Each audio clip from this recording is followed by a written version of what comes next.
People's party जो senior अॻुवाण अॻूणो सूबाई वज़ीर ऐं सियासत में ख्वाबनि जे हवाले सां सुञाणप रखंदड़ मंज़ूर हुसैन वसाण सां मौजूदु आहे। मौजूदा जेका सूरत-हाल आहे या ख़ैरपुर जे हवाले सां हुन सां गुफ़्तगू कंदासीं। मंज़ूर साहब, कीअं पिया ॾिसो नवाज़ शरीफ़, मरियम नवाज़ शरीफ़ इहे ॿई अचनि पिया जुमे वारे ॾींहं ते, ऐं ॿिए तरफ़ आसिफ़ अली ज़रदारी, फरियाल टालपुर समेत 29 माण्हुनि जे ख़िलाफ़ FIA तहक़ीक़ात कई। सुप्रीम कोर्ट ECL में नालो विझण जो हुकुम ॾिनो। हिननि ॿिन्हिनि शयुनि खे ॻंढे करे कीअं पिया ॾिसो, ऐं जुमे वारे ॾींहुं जॾहिं आमद थींदी नवाज़ शरीफ़ जी त पुरअमन ॾिसो पिया या हालात ख़राब थियण जी सूरत में इलेक्शन ते बि को असरु पइजी सघे थो?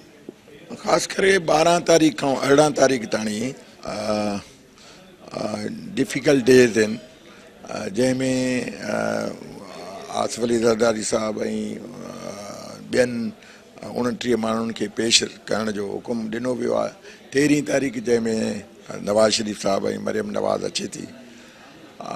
इन में हालात 18 तारीख़ ताईं ख़बर पवंदी त हालात काॾे वञनि था। ॿिनि आम पार्टियुनि खे मुंहिंजे ख़्याल में बहितर त ईअं हो त डिसीशन जेको नवाज़ शरीफ़ साहब जो बि हो त इलेक्शन खां पोइ अचे हा त बहितर हो। इलेक्शन जे दौरान वरी हुननि जो वापसि अचणु, ऐं जेको पीपल्स पार्टी हूअं ई हमेशह विक्टमाइज़ेशन में रही आहे, उन ते बि एतिरी मुदत खां जेको तक़रीबन साल खां केस हलंदड़ ऐं सडनली सुओ मोटो वठी ऐं 12 तारीख़ घुराइण, त मुंहिंजे ख़्याल में इहो पॉलिटिकली थोरो इम्पैक्ट नेगेटिव पवंदो आहे। आम माण्हूअ ते त थी सघे थो त बाबा ही केसिस ठहनि था त शायदि इहे पार्टियूं न अचनि, पोइ उन जो बेनिफिट वरी बेनिफिशरीज़ ॿिया ई थींदा। नवाज़ शरीफ़ जी लाहौर में लैंडिंग पुरअमन पिया ॾिसो, पुरतशद्दुद, इलेक्शन ते को अहिड़ो को नेगेटिव असरु ॾिसो था? मुंहिंजे ख़्याल में पुरअमन न चाहींदे बि शायदि न पुरअमन थिए, छाजे करे कैंडिडेट्स उथिया आहिनि। हीअ नवाज़ शरीफ़ जो प्रोसेशन न हूंदो, कैंडिडेट्स जो प्रोसेशन हूंदो, जन उहे पंहिंजी इलेक्शन खे सक्सेस करणु चाहींदा, उन में थी सघे थो तशदुद थिए। वॾे पैमाने ते ॾिसो पिया इस्तक़बाल या एयरपोर्ट ते? हाणे जेकॾहिं का रुकावटूं अहिड़ियूं न विधियूं वयूं पर कोशिशि हुननि जे तरफ़ां इहा कई वेंदी, वरी सोने जे सुहाग वरी पीपल्स पार्टीअ खे बि उहो 12 तारीख़ घुरायो वियो आहे, त पोइ ॿिन्ही पार्टियुनि आम जेके 2 पार्टियूं आहिनि उन्हनि ते जेकॾहिं इहे केसिस ऐं अहिड़ा फ़ैसिला कया विया त पोइ जेके ॿियूं नंढियूं पार्टियूं या वॾियूं पार्टियूं उहे त हूअं ई चाहिनि थियूं इलेक्शन पोस्टपोन हुजे, या त चवनि उन्हनि जी ख़्वाहिश आहे त बाइकाट इहे कनि त असां 85 वांगुरु इलेक्ट थी अचूं, या वरी असां कंहिं तरह सां उन्हनि खे अंदरि करे ऐं कुझु करे वठूं। मंज़ूर साहब, नवाज़ शरीफ़ जॾहिं ॿाहिरि हुयो त आसिफ़ अली ज़रदारी साहब हुन सां मिलण खां इनकार कयो, इख़्तिलाफ़ात हुया, हाणे नवाज़ शरीफ़ खे सज़ा अची वई, जेल वञण वारो आहे, क़यादत शहबाज़ शरीफ़ वटि आहे। छा आसिफ़ अली ज़रदारी, शहबाज़ शरीफ़ हिन मौजूदा जेका सूरत हाल आहे इन ते गॾिजी वेही करे का सियासी हिकमत अमली ठाहे सघनि था, या हीउ वक़्तु न आहे गॾिजी वेहण जो? ॾिसो, पाकिस्तान पीपल्स पार्टी जी क़यादत कॾहिं बि पॉलिटिकल फोर्सिस सां मिलण खां इनकार न कयो आहे, पर नवाज़ शरीफ़ साहब जूं माज़ीअ जूं हरकतूं अहिड़ियूं हुयूं जंहिंमें पीपल्स पार्टी जी क़यादत खे मायूस कयो वियो हो। ऐं हाणे बि असां जमहूरियत आहियूं, असां चाहियूं था पॉलिटिकल फोर्सिस हिक ई प्लेटफॉर्म ते इलेक्शन में हिसो वठनि ऐं इलेक्शन टाइम ते थिए ऐं फेयर एंड फ्री थिए, पर ईअं नथा चाहियूं त कंहिं हिकिड़ी पार्टी खे विक्टिमाइज़ करे ॿी पार्टीअ ते केसिस ठाहे टी पार्टी खे खटाए ऐं इहो तासुर ॾिनो वञे त बाबा असां फेयर एंड फ्री इलेक्शन कई आहे। इहो वॾो सवालिया निशान। शहबाज़ शरीफ़ ऐं आसिफ़ ज़रदारी जो मिलणु ॾिसो पिया हिन सॼी सूरत हाल में? सर, वक़्त ऐं हालात ते तमामु परे जेके पार्टियुनि जा सरबराह हूंदा आहिनि, इख़्तिलाफ़ात रखंदा आहिनि, वक़्त ऐं हालात जमहूरियत जे ख़ातिर मिली बि सघनि था। अच्छा मंज़ूर साहब, इहो बि ॿुधाइजो त सिंध जे हवाले सां असां ॾिसूं त GD या PTI MMA सभु सरगर्मन पीपल्स पार्टी सां मुक़ाबिलो आहे ऐं हू कॉन्फिडेंट नज़र अचनि पिया त ईंदड़ जेका गवर्नमेंट हूंदी सिंध में उहा पीपल्स पार्टी जी न हूंदी पर PP मुखालफ़नि जी हूंदी। ॾिसो, इहा हिननि जी पुराणी ख़्वाहिश रही आहे ऐं उहो ज़ियाउल जे टाइम में मुशरफ जे टाइम में हाणे बि इहा ई ख़्वाहिश हूंदनि त सभु धड़ा मिलाए पीपल्स पार्टी सां मुक़ाबिलो कजे, पर इहा उन्हनि जी वॾी हिकिड़ी भुल हूंदी।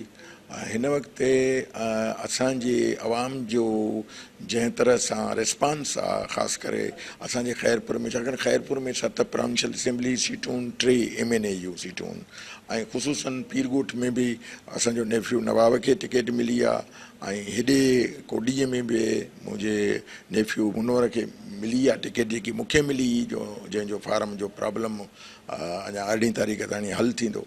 ऐं इन खां पोइ MNA में MPA में त असां जे लाइ ज़ाहिर आहे यकीनन GD जो सरबराही उतां जो आहे, तो इन्फ्लुएंस इंतिज़ामिया ते करे, अफ़सरान ते करे पोस्टिंग ऐं ट्रांसफ़र उन्हनि जी ख़्वाहिश मुताबिक़ थिए पई। ऐं उन खां अलावा प्रिज़ाइडिंग ऑफिसर ऐं स्टाफ पंहिंजे मर्ज़ीअ जा जेको मूंखे अॼु रिज़ल्ट मिलियो आहे त हाणनि जी उन्हनि कोशिशि कई आहे ऐं कामयाब बि विया आहिनि।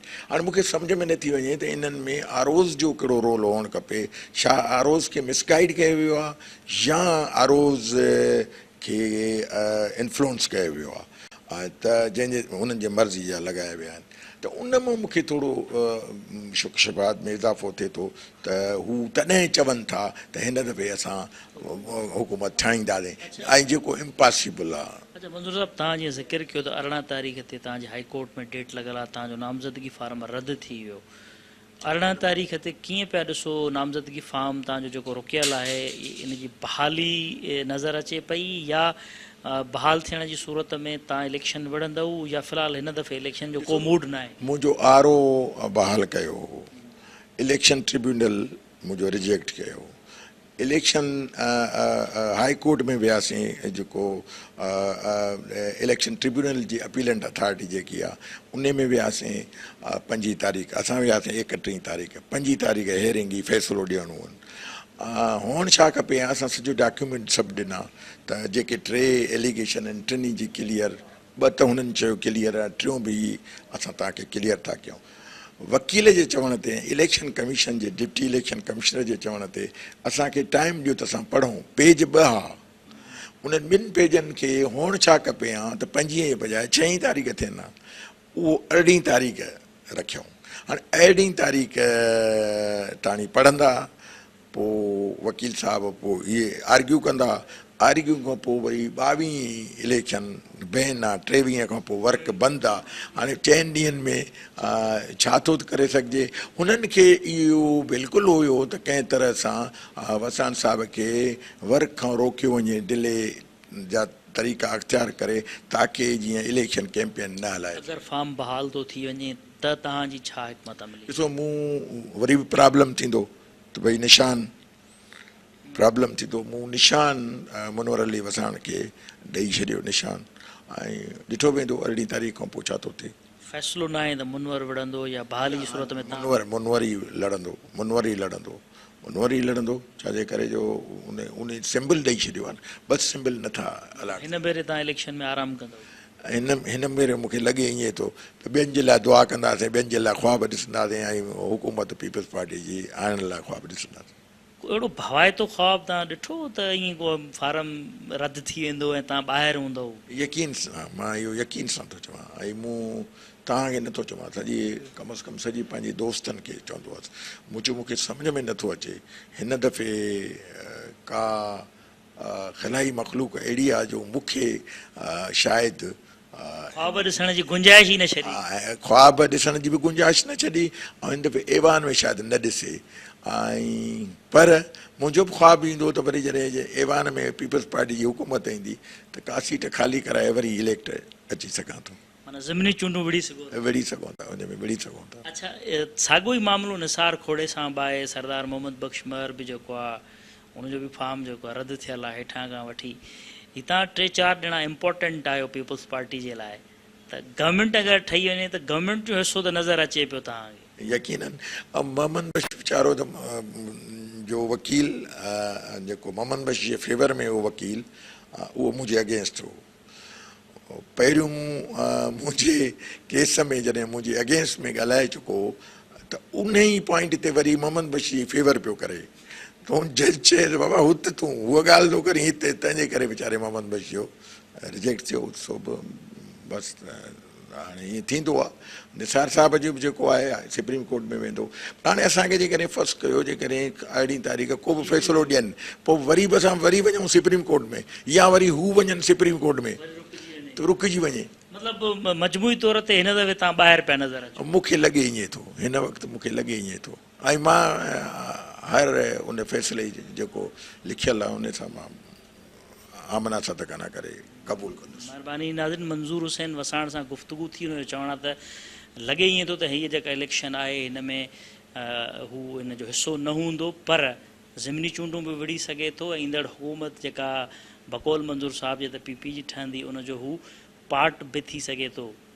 हाणे ॾिसूं त मंज़ूर साहिब जा जेके ख़्वाब ऐं अॻकथियूं आहिनि इहे सही साबित थियनि थियूं या न। कैमरामैन सईद बेयो सां गॾु जान मोहम्मद मार, KTN न्यूज़, सखर।